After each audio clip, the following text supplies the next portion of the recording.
करता। तो चलिए गाइस मैं इसको रन कराता हूँ COV मैथ। और गाइस आप देख सकते हैं कि यहाँ पे हमारे पास 5 by 5 की कोवेरियंस मैट्रिक्स आ रही है। ठीक है, जिसमें से गाइस आपको पता है कि कोवेरियंस मैट्रिक्स का स्ट्रक्चर कैसा होता है।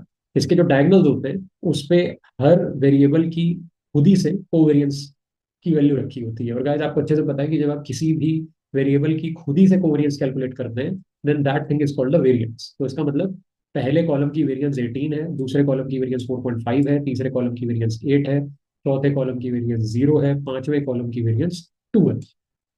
So this is the situation guys. ठीक है, अब जो 9 है वो क्या है गाइस, वो है पहले कॉलम की सेकंड कॉलम से कोवेरियंस। -12 क्या है, पहले कॉलम की थर्ड कॉलम से कोवेरियंस। 0 क्या है, पहले कॉलम की फोर्थ कॉलम से कोवेरियंस। और 6 क्या है, पहले कॉलम की फिफ्थ कॉलम से कोवेरियंस। और गाइस अगर आप ध्यान से देखेंगे तो इस मैट्रिक्स का जो अपर ट्रायंगल है, अपर ट्रायंगल कौन सा ट्रायंगल है गाइस, जो मेन डायगोनल के ऊपर के एलिमेंट्स है, जो मेन डायगोनल के ऊपर के एलिमेंट्स हैं और जो मेन डायगोनल के नीचे के एलिमेंट्स हैं वो सेम है। इनफैक्ट वो एक दूसरे का बिल्कुल मिरर रिफ्लेक्शन है। तो इसीलिए गाइस ये जो मैट्रिक्स होती है ये सिमेट्रिक भी होती है। और दूसरी बात, ये जो मैट्रिक्स है गाइस ये अगर आप ध्यान से देखेंगे तो एक स्क्वायर मैट्रिक्स भी है, क्योंकि इसमें नंबर ऑफ रोज और नंबर ऑफ कॉलम्स बराबर है। तो ये स्क्वायर मैट्रिक्स भी है और सिमेट्रिक भी है।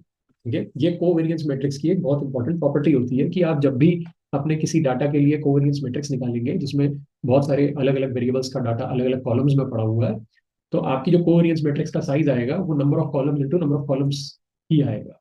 ठीक है, वही हो जाएगा इसमें। और आपकी जो कोवेरियंस मैट्रिक्स आएगी वो स्क्वायर होगी, सिमेट्रिक। ठीक है, तो गैस देखिए ये फंक्शन हमारे लिए बहुत इंपॉर्टेंट चीज निकाल रहा है जिसका पूरी मशीन लर्निंग में, डीप लर्निंग में बहुत सारी जगहों पे यूज होता है, दैट इज कोवेरियंस मैट्रिक्स।